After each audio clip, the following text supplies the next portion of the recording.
Welcome to the deep dive. I want you to imagine for a second that you are holding a match, right? And you are about to set a massive pile of money on fire. I mean, that sounds like a terrible idea, but okay. Right, but now imagine that pile of money is $250 billion. Oh, wow. That's a lot of money to just burn. It really is. Right. And according to some of the business data we're looking at today, that is roughly how much it costs businesses in just one country, Australia, to deal with entirely self-inflicted corporate bureaucracy Every single year, too. every single year.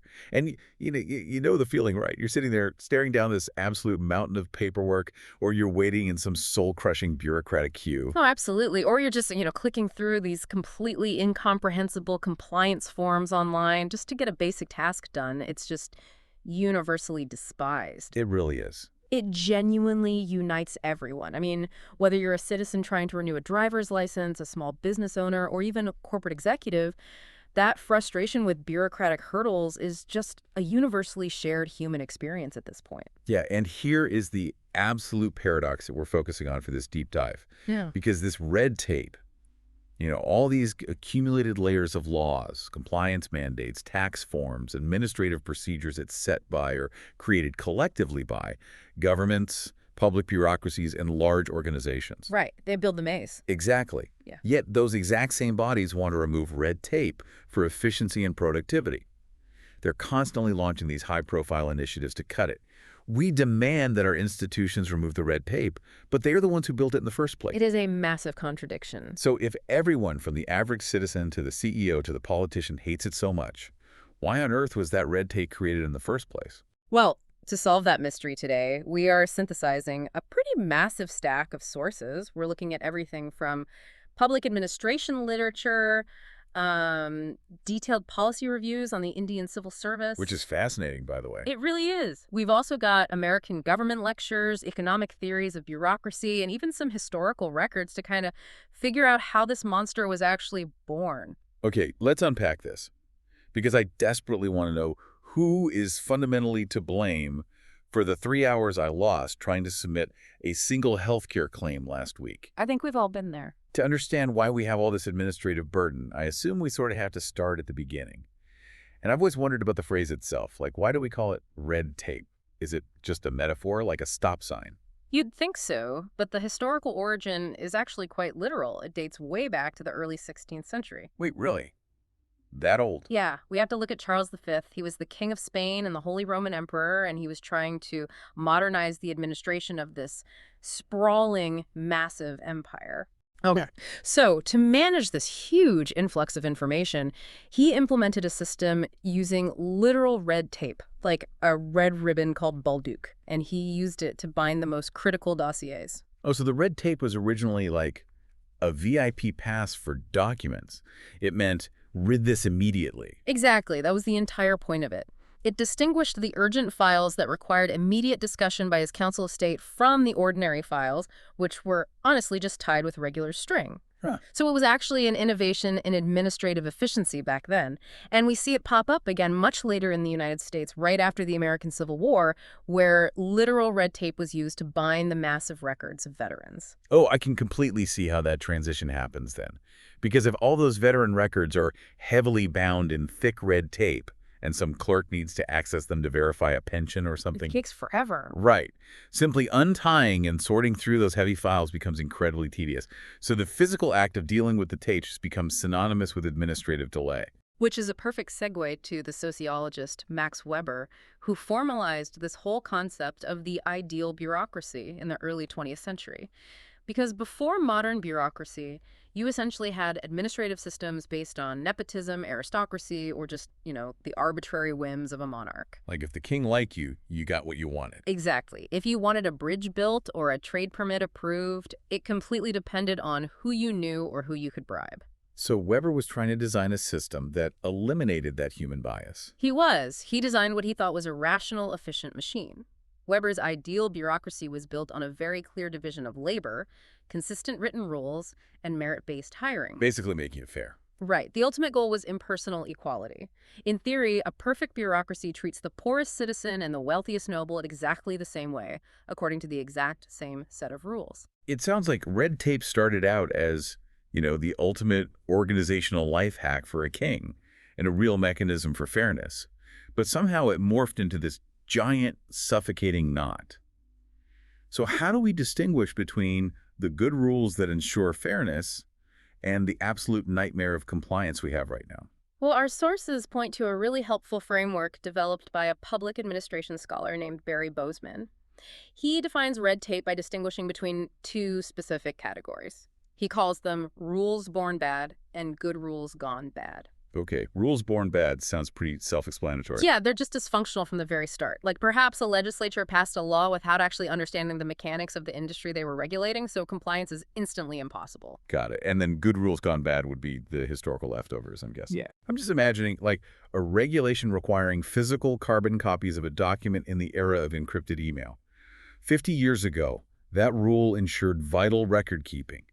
But today, it just forces some office worker to hunt down a prehistoric piece of paper, wasting time and money for literally zero benefit. What's fascinating here, though, is that Max Weber himself actually predicted this exact downside. He knew it was going to happen. He did. He didn't just celebrate bureaucracy, he issued a massive warning about it. He theorized that this highly structured, rational system could eventually become what he called an iron cage, or if you translate it more literally from German, a shell as hard as steel. That sounds intense. It is. He feared that a system built entirely on rigid, rule-governed conformity would eventually just crush individual responsibility, human initiative, and the willingness to take necessary risks. Okay, that makes perfect sense on paper. But I'm trying to put myself in the shoes of the actual humans trapped inside that iron cage. If Weber warned us that the cage would crush our initiative, why do the people working inside the system keep building more bars? Like, why not just stop making new rules? Well, the answer to that really lies in looking at the rational self-preservation of the bureaucrats themselves. We have this detailed study in our sources examining the Indian Administrative Service, or the IAS. Okay. And the Indian bureaucracy often suffers from this public reputation for indecision and just extreme risk aversion. But the researchers argue that this hesitation isn't laziness, and it isn't incompetence. It is an incredibly rational strategy for professional survival. Wait, let me make sure I'm understanding the mechanism here. Because the study surveyed these officials, and the numbers are just staggering. 60% of them felt their performance and their careers were negatively affected by completely baseless complaints and investigations. Yeah, 60%. So they are operating in an environment of constant suspicion. Right. And the penalties for merely being investigated are severe. Bureaucrats face immense personal risks for any perceived policy failures. If an officer makes a bold, innovative decision, and it encounters even a slight hiccup, they don't just get a poor performance review, they face what the system calls penal transfers. Penal transfers. Yeah. Like getting shipped off somewhere else as a punishment. Exactly. The data from the study showed that in a given year, and this is slightly older data, but still an officer had a 53% chance of being transferred to a completely different department or region. Wow. Which completely prevents anyone from specializing in one area. Yeah. If you are constantly being shuffled around as punishment, you can never see a long-term infrastructure project to completion. You just keep your head down. Right. And the study highlights a really fascinating unintended consequence involving transparency, too. India introduced the Right to Information Act, the RTI. Okay, so like a freedom of information thing. Exactly. The goal was to foster transparency and allow everyday citizens to see how decisions were made. Obviously, a noble, democratic goal. But suddenly, the internal deliberative process came under intense, permanent public scrutiny. Oh, I see. Because anything a civil servant wrote down while they were just brainstorming could be pulled up in an audit years later and taken completely out of context. Yes. And that dynamic created a culture that the research defines as prioritizing procedure purity over substantive correctness. It birthed this phenomenon called investigate by file reading, which leads directly to paper trail paralysis. That sounds awful. It is. Let's walk through how it actually works on the ground. Imagine an officer needs to hire a contractor to build a vital public works project, like a bridge. They know contractor A does terrible work, but they offer the absolute lowest bid. And they know contractor B is slightly more expensive, but will build a bridge that actually lasts. Okay, but if they are terrified of a transparency audit accusing them of financial corruption for spending more money, They won't choose the best contractor. No, they won't. They will choose contractor A because the cheapest bid is objectively easier to defend on a spreadsheet. It's basically like driving 10 miles below the speed limit just because a police car is behind you. You aren't driving efficiently to get to your destination.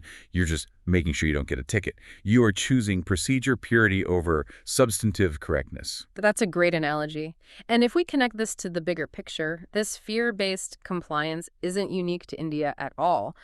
Our sources on American government demonstrate the exact same dynamic at play, relying on something called principal agent theory. Principal agent theory. Break that down for me. Sure. So the principals, meaning the elected politicians or the politically appointed agency heads, they use red tape and reporting rules to monitor their agents, who are the everyday career bureaucrats. Right. But those everyday workers quickly learn that the red tape they are forced to fill out is also a phenomenal shield. Oh, I see. If a civil servant takes a creative risk to solve a complicated citizen problem and they fail, they are uniquely to blame. They might get fired.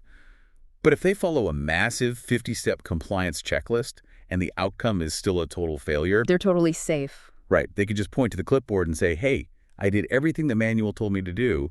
Red tape flourishes because it protects the worker from criticism. Exactly. The merit system, as it operates in reality, rewards conscientious, long-term, by-the-book service. It actively punishes entrepreneurial risk-taking. Okay, I can definitely see why one mid-level manager would hide behind a checklist to save your own career. I totally get the individual motivation there. But that doesn't really explain why the rule book itself keeps getting thicker every single year. Like if everyone is just keeping their heads down, where is the endless volume of new regulations actually coming from at the top levels of government? Well, for the systemic view, we have to look through the lens of economics, specifically public choice theory. This theory asks a pretty provocative question. What if we assume that bureaucrats are rational utility maximizers, just like private consumers shopping in a market? Meaning they just want the best deal for themselves. Right. And the economist William Niskanen proposed what he called the budget maximizing model. He argued that bureaucrats will naturally inflate their budget requests and their staff sizes simply because managing larger departments brings more personal prestige, higher salaries, and greater political power.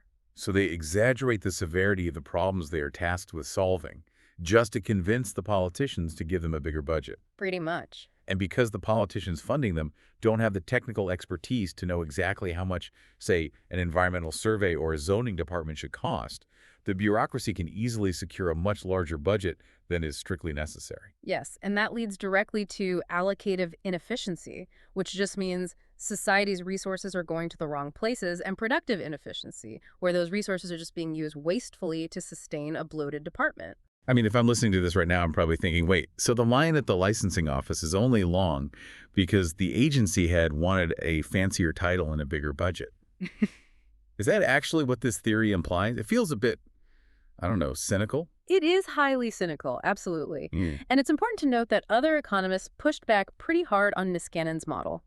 Patrick Dunleavy, for instance, proposed a counter-theory called the bureau shaping model. Okay, how does that one work? He argued that senior officials actually hate managing massive, bloated departments full of everyday, tedious administrative problems. So instead of maximizing their budget, they prefer to shape their bureaus into small, elite agencies. Ah, interesting. Yeah, they want to be close to the centers of political power, focusing on high-level, interesting policy work while pushing the annoying red tape and the actual service delivery down to lower-level agencies or local governments. So basically passing the buck. Exactly. But regardless of whether a bureaucrat is maximizing their budget or shaping their elite status, both of those theories point to the people inside the system rationally manipulating the rules for their own benefit, which just creates more complexity. It does.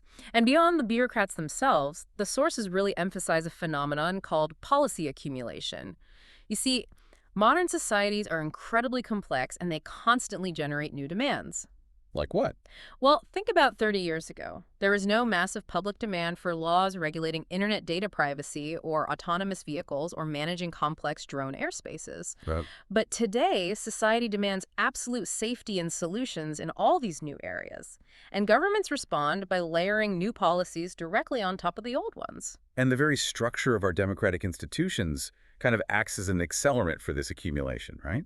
Because let's think about the mechanics of how a simple idea becomes a law. It doesn't just happen overnight. It has to go through subcommittees, different houses of a legislature, public comment periods, executive approvals. Our sources refer to all these stops as veto points. Right, and those veto points functionally act as toll booths. Yes. If a politician wants their bill to survive a specific committee, they basically have to pay the toll to the committee members. And that toll usually takes the form of stakeholders demanding special exceptions, additional clauses, or HITRA-specific protections added to the text of the law. Yep. So a simple one-page idea to fix a road becomes a 500-page labyrinth of compromises. The sources actually use the Affordable Care Act in the United States as a prime example of this mechanical accumulation. And just looking impartially at the sheer volume of the text here, the original law passed by Congress was roughly 906 pages long. Which is already massive. It is, but Congress can't actually enforce a law. Agencies have to implement it. So to translate the broad political promises of that law into strict operational rules, agencies had to write an estimated 10,000 additional pages of regulations. 10,000 pages. Yeah. That is incredible. But here's where it gets really interesting for me, though. Because as we talk about public choice theory and democratic veto points, I find myself wanting to just blame politicians and government workers for all this mess. But if this is really just about human nature, rational self-preservation, and institutional toll booths, surely this happens in the private sector too, right? Oh, absolutely. The data strongly suggests it is an institutional disease, not uniquely a government one. Let's go back to that staggering figure you mentioned at the very start of the deep dive. The Australia one. Right. We have data from an ANZ business report by Deloitte Access Economics analyzing the Australian economy. They found that businesses inflict a massive amount of red tape on themselves. Yeah. That estimated $250 billion annual cost isn't from government compliance. It is entirely self-inflicted corporate bureaucracy. How does a for-profit company accidentally set $250 billion on fire? Yeah. Like, how does that even happen? Well, the report notes that as companies grow, they basically pile on bureaucratic pounds, internal reporting structures, redundant approval matrices, endless strategy meetings without ever actually counting the cost of the time wasted. Private businesses do to themselves exactly what they complain about governments doing. They build their own iron cages to monitor their own employees. Wow. Which brings us to the actual toll this takes on society. Right. Because we know the system is biologically and institutionally wired to create rules. But what happens when we reach a breaking point? We can measure that breaking point in two ways, really. Financial and human. Financially, the Canadian Federation of Independent Business estimated that government red tape cost their businesses $11 billion in a single year back in 2020. 11 billion. Yeah. And in the UK, a task force estimated that if red tape were simply cut, it would provide a £16 billion boost to their GDP. But, the human cost is arguably much worse. The sources describe the administrative burden, which is this heavy psychological tax on everyday citizens who are literally just trying to access basic services they're legally entitled to. And it is completely burning out the people working inside these systems too. Oh, the burnout data is deeply concerning across all sorts of different professions. The research highlights Chilean school principals who are suffering from emotional exhaustion and a severe risk of burnout simply because of unneeded, repetitive compliance tasks imposed by higher authorities. We see the exact same thing in the social work data too. Like in Belgium and the Netherlands, child welfare workers are experiencing plummeting job satisfaction. Yes. They got into that profession to help vulnerable kids. Right? Exactly. But the sources note that digital compliance, the endless drop-down menus, the mandatory digital tracking forms, it's severely reducing their actual face-to-face interactions with the families they're supposed to be helping. Yeah, and when you force highly trained professionals to spend their days doing data entry, you create what researchers call a capacity gap. A capacity gap. Yeah. The sources cite a study of 21 OECD countries looking at environmental policy. Over a few decades, the portfolio of environmental policies grew fivefold. Governments just passed law after law, but the implementation capacity, the actual staff, budget, and resources to execute those policies on the ground stayed completely flat. Wait, so if the laws multiply by 5, but the staff stays exactly the same, the policies are mathematically doomed to fail. Precisely. And that triggers a vicious cycle known as the democratic responsiveness trap. Okay, what is that? It's when the public demands action on an issue, so the government attempts to respond by passing a new policy. But because they lack the capacity to actually implement it without drowning their limited staff in red tape, the policy fails to change anything on the ground. Right. The public sees the failure, and it violently erodes their trust in the government's ability to solve problems at all. I feel like we are seeing a significant cultural pushback against this exact thing right now. Yeah. People are finally realizing that just passing a law doesn't equal solving a problem. Very true. And the sources outline several modern efforts attempting to fight back against this accumulation. For instance, New Zealand recently created a brand new Ministry for Regulation, and they literally launched a public tip line for citizens to report their worst red tape horror stories just to highlight the absurdity. That's amazing. Yeah, and South Korea has been actively experimenting with regulatory sandboxes. Sandbox meaning like a safe space to play without the normal rules. Exactly that. They waive strict compliance rules temporarily for specific industries, which allows for innovation in complex areas like smart mobility and finance without the threat of immediate regulatory punishment. Very cool. And just looking objectively at current events in the United States, we recently saw the appointment of Elon Musk to lead a government efficiency drive, specifically aimed at slashing federal costs and cutting through agency red tape. So what does this all mean, really? We're stuck in this incredible paradox. As a society, we demand that our governments and our private companies keep us perfectly safe, treat everyone perfectly equally, and maintain absolute financial accountability. And then we are completely outraged by the literal mountain of paperwork required to actually guarantee that safety and accountability. We just want the result without the process. We do, and this raises a really important question about the fundamental nature of oversight itself. There is a deep structural irony in how legislatures function. How so? Well, Congress, or any democratic parliament, will constantly rail against the burdens of red tape and promise to free the citizens from bureaucracy. But without that exact same red tape, the legislature would have absolutely no way to monitor the administration or hold the executive branch accountable for how taxpayer money is actually spent. And the ultimate irony is the mechanics of undoing it, right? To reduce red tape, a government usually has to form a new investigatory committee, draft new complex legislation, and create a brand new set of rules to govern exactly how the old rules are allowed to be removed.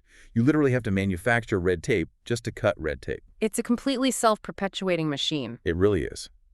So the next time you find yourself trapped at a desk, staring down an impossible, seemingly pointless form that asks for the exact same information 3 times, remember that you aren't just looking at random busy work. You're looking at a fossil record. A fossil record of compromises. Exactly. That form is a layered history of past political compromises.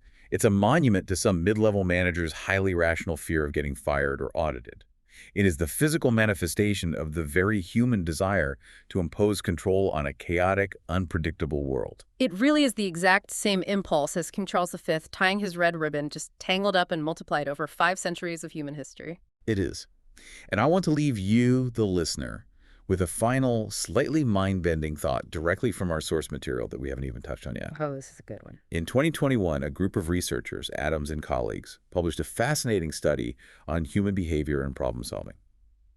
They found that human beings have a deep-seated psychological predisposition to solve problems by adding things. When faced with a complex situation, we systematically overlook subtractive solutions. Right, like when a bridge is failing, we automatically add a support beam rather than removing a heavy load from the bridge. Or when a schedule is packed, we add a new time management app rather than just canceling a meeting. Our brains literally prioritize addition over subtraction, even when subtraction is objectively the more efficient choice. So I want you to ponder this as you go about your day. If our brains are literally biologically wired to solve problems by adding new rules, new layers, and new steps rather than subtracting them, is a truly red tape-free society actually impossible for human beings to achieve? Will we always inevitably build our own iron cages just because it's human nature to add? Keep that in mind next time you're stuck in the bureaucratic queue. Thanks for joining us on this deep dive.